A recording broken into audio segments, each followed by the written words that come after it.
Muy buena gente, ¿cómo están? Quien les habla es Lucas Ricci en un nuevo video y esta vez vamos a hablar de un anime eterno que es Cowboy Bebop. Si hay algo particular que tiene este anime que creo que lo diferencia de cualquier otro anime de la época, de los actuales y de los de antes, es su esencia.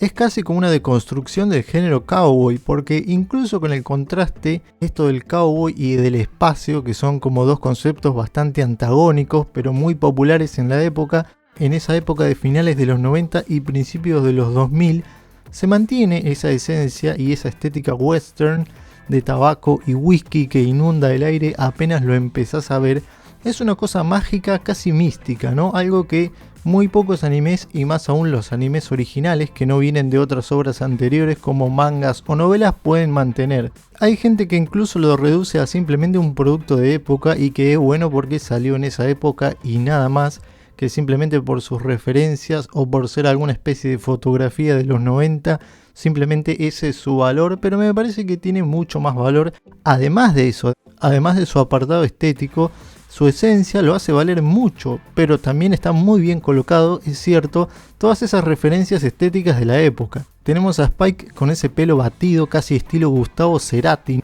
muchos rulos, como un estilo muy de los 90, de su ropa, que si bien tiene una estética también futurista, es muy de época, con esos abrigos, con esos gamulanes tipo Steven Seagal, ¿no? De esa época. Los hombres de acción que se batían a tiros en bares, es muy un retrato de esa época, por lo menos el personaje de Spike. Después tenemos a Faye, que tiene como un estilo pin-up, pero también es un estilo como moderno, como con neón, como ese estilo de pin-up pero más burdelesco, ¿no? Porque su ropa también es muy antiestética, reflejando un poco su personalidad tan desordenada por culpa de su falta de memoria. Y después tenemos también a Jet, que tiene esa gabardina, ese overol como de mecánico y al mismo tiempo tiene partes metálicas en su propio cuerpo, lo cual le hace un contraste muy interesante para la época y lo que hace que sean personajes ergonómicamente que se ven muy bien. Todo en esta serie tiene mucho estilo, pero el universo también, el universo no se queda atrás. Como vemos, la destrucción de la Tierra en este futuro bastante distópico, donde ya no es habitada, tiene pocos habitantes por esta explosión que hubo en la puerta y este aureola de meteoritos que ronda la Tierra cayendo todo el tiempo. Vemos que nada es tan feliz como se espera, ¿no? Uno tiene una imagen de futuro progresivo, feliz, que hay avances de la tecnología, que se supone que todo debería estar mejor. Sin embargo, Cowboy Bebop te da una imagen bastante lúgubre de lo que va a suceder al futuro, a pesar de que están las naves espaciales, los portales y un montón de tecnología mucho más avanzada de la que no tenemos ahora. Es muy curioso cómo siguen estando los problemas comunes de la humanidad de hoy en día. El alcoholismo, las guerras, las drogas, inclusive la pandemia. Hay un episodio muy curioso donde se está por esparcir un virus que me recordó mucho a la pandemia que vivimos en la actualidad. Y hasta en eso digo, wow, esta serie fue muy visionaria.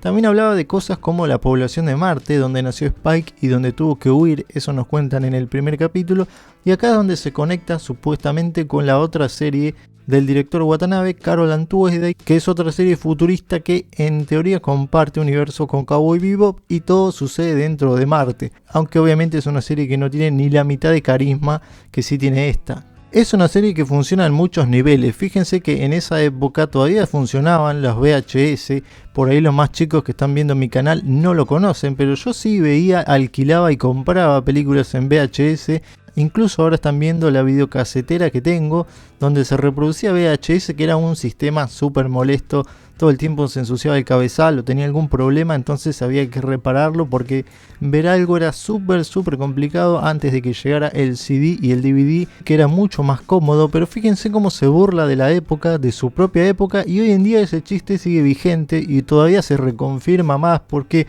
hoy en día sí que quedó desactualizado los beta, los VHS. Para ese momento ya estaban muriendo, pero hoy en día son prácticamente antigüedades de la era pasada. Pero es verdad. Entonces, hasta en ese tipo de pequeños detalles, es una serie que se sigue reivindicando y que no todas las series tienen el cuidado de poner estos detalles. Además, ese capítulo es buenísimo, cómo destruye Spike la videocasetera a patadas. Es una serie que además se diferencia de otras porque sabe muy bien dónde poner un chiste y dónde no, y dónde poner esa esencia de seriedad en los momentos dramáticos que realmente lo ameritan y separarlo de la comedia, porque hoy en día está todo muy mezclado. En las series y los animes modernos todo el tiempo tratan que sean divertidos y entretenidos y no se toman el tiempo de darle seriedad y peso a los momentos que realmente lo merecen, algo que Cowboy Bebop sabe hacer muy bien, porque sabe dónde poner un chiste y dónde poner momentos serios de verdad que te llenan el ambiente de tensión. Volviéndolo a ver, esta es la tercera vez que la veo, en realidad seriamente la vi 2 veces y la primera vez que la vi fue entrecortada y con episodios desordenados en Locomotion, el primer canal de anime en Argentina que lo pasaba.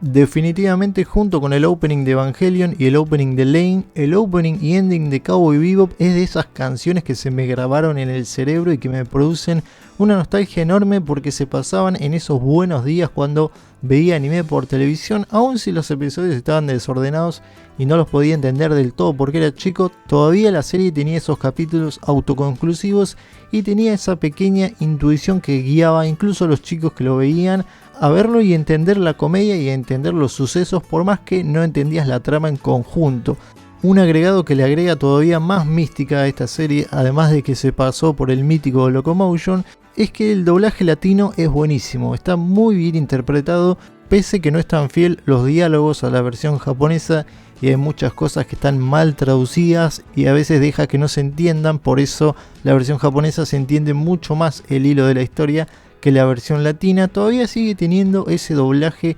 especial que le da todavía más personalidad, que está muy bien ejecutado, algo que tampoco se logra en los nuevos animes, que no sé qué pasa en los doblajes de Netflix, pero son pésimos. Usan todo el tiempo a los mismos actores de voz y te dejan una sensación de vacío, no te dan profundidad, tienen como voces muy chillonas y muy planas. Esta es la segunda vez que lo veo en serio y cada vez vas descubriendo más cosas, cada vez vas descubriendo nuevos detalles, cada vez confirmo más que es una serie marcada por los pasados, la tradición y la muerte. Es una serie donde los personajes virtualmente ya están muertos, de hecho Spike literalmente había muerto en el anime y estaba como pasando desapercibido todo el tiempo que vimos en la historia porque había fingido su muerte. La serie empieza igual que como termina, con Spike comiendo la comida de pobre con Jet, esa comida que es la que se pueden costear siendo cazarrecompensas, que no es un trabajo tan glorioso como todo el mundo lo pinta, no solo romantizado en la serie, sino dentro de la misma,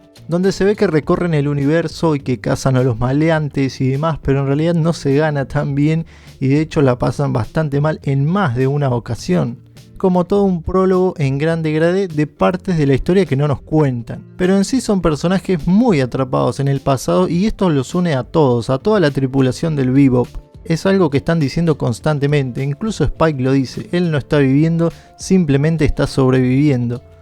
Y así como sobreviven y los ata su pasado, también tienden a no compartir ese pasado, es como una especie de compañerismo indirecto, pero que al mismo tiempo se cuidan entre ellos para que su pasado no vaya afectando a los demás. Me pregunto cómo podría llamarse esta relación. No es que tengamos algún tipo de camaradería, no tenemos ningún lazo en especial. Todos hacen lo que quieren hacer, regresan cuando les viene en gana y otra vez se van. Me han fastidiado tanto que ya ha sido suficiente. Estaba mejor como solista.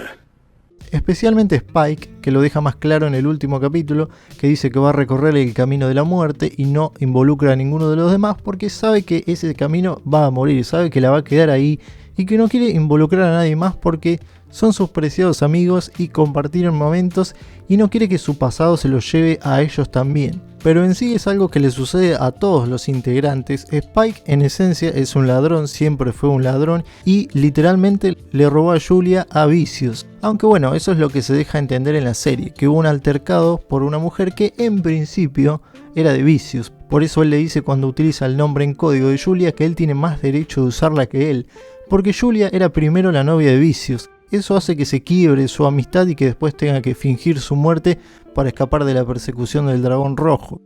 Más o menos lo mismo le pasa a Jet con el ISSP. En realidad él no sabía que su compañero lo había traicionado, que había sido así y que por eso perdió el brazo, pero él ya sabía que había mucha oscuridad y corrupción dentro del ISSP, por eso decide escapar y cambiar su vida a ser un cazarrecompensas. La que sí lo traiciona es la mujer que marcó su vida, en este caso a Lisa, que también lo dejó abandonado y le rompió el corazón, como dice varias veces. Aunque casi no se note y aunque Jet siempre trata de ser el cerebro del equipo, también es un sujeto dañado por su pasado y que de alguna forma huye de lo que le sucedió en ese bar, viajando todo el tiempo siendo cazarrecompensas y tratando de obtener esa gloria de cazar recompensas y de siempre estar enfocado en el trabajo y de no involucrar ni el romance ni las mujeres dentro del trabajo, que sería el obtener las presas, porque para él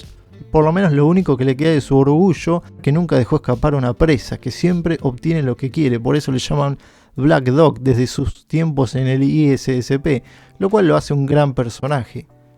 Otro personaje marcado por su pasado es Faye, la cual no tiene sus memorias y eso la atormenta gran parte de la serie, pero cuando las recupera todavía más, porque por lo menos según lo que yo entendí viendo esa grabación de VHS donde su yo del pasado le dice que en su futuro va a ser una persona grande y exitosa y feliz, y viendo cuál es su presente, viviendo de cazarrecompensas, todo el tiempo tirando para conseguir plata y siendo perseguida por sus deudas, y que obviamente a ella también la traicionaron, apenas despierta después de ser congelada criogénicamente, también es un personaje perseguido constantemente por la traición y por esa vida presente tan inconsistente que la atormenta, por eso no confía en nadie y al mismo tiempo también termina huyendo y traicionando más de una vez a Spike y a Jet.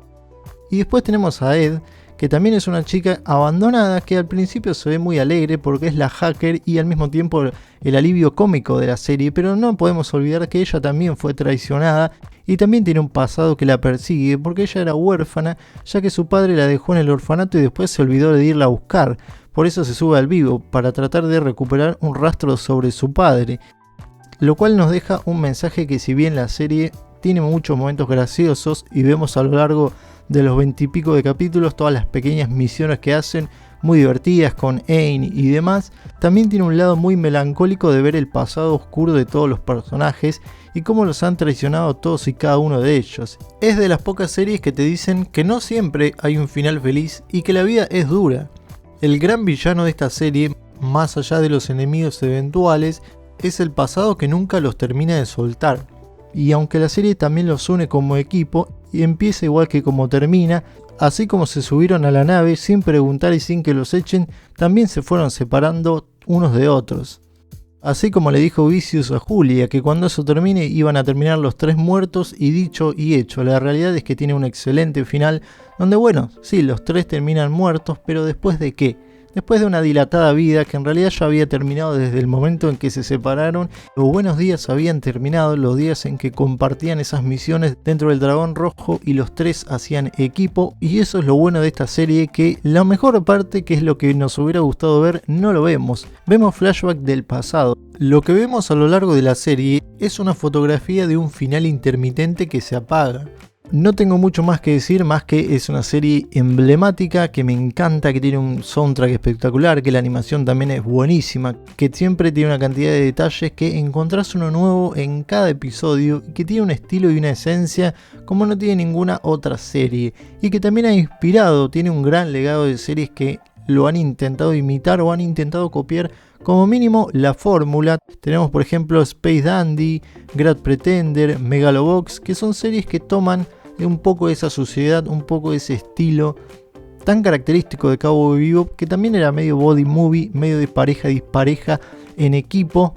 que toma un poco de esas cosas anticlimáticas como el cowboy, el western y el espacio, que los combinan y que también tratan de dejar una experiencia y que continúan con este legado que tuvo esta gran serie, que creo que es irreemplazable y que forma parte de las obras maestras del anime, ¿no? Junto con Evangelion y con tantas otras series que son originales y que hoy en día son tan difíciles de conseguir con tanta solidez. Así que bueno, esto ha sido todo por este video, los leo en comentarios y nos veremos en un próximo video. Adiós.